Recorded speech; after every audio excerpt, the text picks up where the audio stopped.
आज की वीडियो में मैं आपको एआई ऐड बनाना सिखाऊंगी। तो चलिए शुरू करते हैं। ये ऐड हम चैटजीपीटी से बनाएंगे। हम ज्वेलरी के लिए ऐड बनाएंगे तो चैटजीपीटी को ऑन करते ही यहाँ पे प्लस के आइकन को क्लिक करेंगे और जो पिक्चर्स की हमें ऐड बनाना है उन पिक्चर को सिलेक्ट करके ऐड कर लेंगे।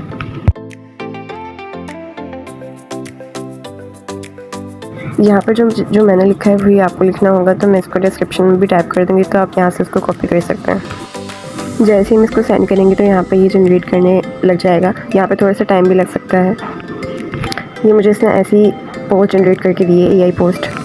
ये इसने बिल्कुल ठीक बना के दी है, लेकिन मुझे यहाँ पे थोड़ी सी एडिटिंग करनी है क्योंकि मुझे यहाँ पे अपनी ब्रांड का नाम डालना है। तो मैंने क्या किया, इस पर थोड़ी सा एडिटिंग कर ली और अपनी ब्रांड का नाम डाल दिया और इससे मुझे दोबारा जनरेट करके दे दी। मैंने इसको बोला कि इसमें कुछ नाम डाल दो, इसमें कुछ प्राइस लिख दो, तो इसने मुझे प्राइस लिख के और ब्रांड का नाम लिख के दे दिया। तो देखें कितना प्यारा ऐड बना है। ये बहुत आसान तरीका है ऐड बनाने का फ़ोटो में। अगर आप चाहते हैं कि मैं आपको रील में ऐड बनाना सिखाऊं तो कमेंट करें।